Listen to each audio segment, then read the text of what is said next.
dia hanya menghina. Hah, si Agim nikah lagi, itu bukan menghina, itu fakta. Kenapa sakit hati? Ada yang mau tahu rahasianya supaya nggak sakit hati, Dek? Iya, mau. Nih, dengerin nih. Jawab semuanya. Tidak ada yang lebih pahit dari berharapnya hati kepada kita. Allahumma ftah lana hikmataka ya Allah.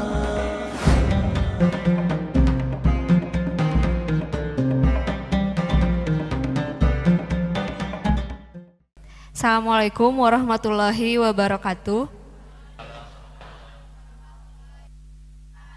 Ya, alhamdulillahirrabbilalamin. Terima kasih atas kesempatannya. Saya mau bertanya, bagaimana kiat-kiat supaya kita tidak sedih atau kesal ketika dihina orang? Itu saja mungkin. Terima Ulangi, kasih. bagaimana supaya tidak sedih Dan kesal ketika dihina orang. ketika dihina orang. Ya. Nabi Muhammad sempurna kemuliaannya. Ada yang menghina tidak? Ada. Nah, itu yang sempurna kemuliaannya, ada yang menghina. Ada yang punya dosa enggak? Punya. Sedikit atau banyak? Banyak. Banyak. Masa yang banyak dosa enggak ada yang menghina ya enggak? Nah, kita ini dihormati orang karena Allah menutupi aib dan dosa. Ada pikirkan sekarang, penghinaan orang itu dengan dosa yang Allah tutup-tutupi, jelekan mana? Jelekan dosa kita yang tidak diketahui orang atau jelekan penghinaan orang? Jelekan dosa kita. Jadi penghinaan itu sedikit ya? Ya, sedikit. Sedikit enggak? Ya, sedikit. Kalau dibuka semuanya kira-kira gimana? Hancur kan kita ya? Iya. Jadi harusnya sakit hati atau bersyukur? Bersyukur. Jawab sendiri, bagus gitu ya. Saya juga udah nyobain dihina rame-rame. Asalnya sakit hati, tapi sesudah saya baca, ini mah gak ada apa-apanya dibanding kehinaan saya yang tidak diketahui orang lain. Saya kan banyak dosa, banyak aib, banyak maksiat, tapi orang lain tidak tahu. Dia hanya menghina. Hah, si Agim nikah lagi, itu bukan menghina, itu fakta. Kenapa sakit hati? Ada yang mau tahu rahasianya supaya nggak sakit hati, Dek? Iya, mau. Nih, dengerin nih. Jawab semuanya. Siapa yang menciptakan kita? Yang menghidupkan kita siapa? Yang memberi rizki? Yang mengangkat derajat? Siapa yang nutupin aib? Siapa yang bisa mengampuni dosa? Siapa yang ngasih pahala? Siapa yang memberikan kemuliaan dunia akhirat? Siapa yang punya sorga? Kalau semua karunia milik Allah, kenapa capek-capek mikirin mulut orang? Tuhan kita bukan mulut orang, Tuhan kita bukan media. Orang mau menghina kita, sok aja, itu urusan dia dengan Allah. Urusan kita adalah jadi orang yang disukai Allah Subhanahu wa ta'ala. Jelas, Dek? Iya, jelas. Tenang aja, Dek. Siapa yang menghinanya? Ha? Nah, tenang aja. Justru karena dihina orang, satu, kita bersyukur bukan kita yang bagian menghina orang. Dua, dengan kita dihina orang kita bisa belajar.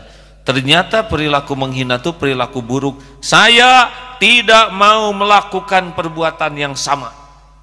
Gara-gara kita dihina, kita nggak pernah menghina orang.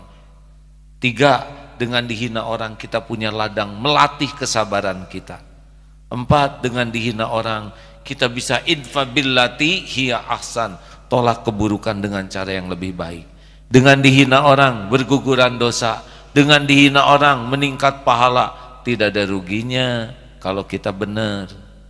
Kalau kita hina dan dihina itu persekot. Tapi kalau kita melakukan hal yang benar dan dihina, itu ciri-ciri mengangkat derajat. Ya. Ya. Terima kasih. Siap. Terakhir. Assalamualaikum warahmatullahi wabarakatuh. Waalaikumsalam warahmatullahi wabarakatuh. Mohon maaf, saya dari SMP Negeri 12 Depok mau mohon penjelasan kepada tentang apa yang dimaksud dengan musibatut dunya ajrul akhirah. Apa artinya itu, Pak? Musibah di dunia adalah pahala di akhirat. seperti apa itu? Pak Hakim, mohon petunjuknya. Ringan beratnya sebuah musibah tergantung nih ya. Berat ringannya sebuah kepahitan satu, tergantung cita-cita. Kalau cita-citanya hanya ingin duniawi, harta, gelar, pangkat, jabatan, pujian, maka masalah itu jadi nyesek di sini. Tapi kalau cita-citanya akhirat, tiap masalah itu jadi pahala akhirat. Dua, masalah itu berat ringan tergantung kepada siapa dia bersandar. Kalau bersandarnya kepada harta, gelar, pangkat, jabatan, orang dan sebagainya, pasti nyesek hidupnya. Tapi kalau bersandar ke Allah, akan ringan hidupnya. Tiga, ditolong atau tidak oleh Allah. Kalau Allah nolong, tidak ada masalah berat. Kalau Allah tidak nolong, masalah sederhana jadi berat. Oleh karena itulah yang selalu kita pikirkan adalah dalam hidup ini bagaimana Allah nolong kita. Kalau Allah nolong, nggak ada lagi yang berat. Kalau Allah tidak nolong, semuanya jadi berat. Makanya orang yang cita-cita akhirat diberikan kepahitan akan sabar, karena itu jadi pahala di akhirat nanti. Mungkin begitu jawabannya.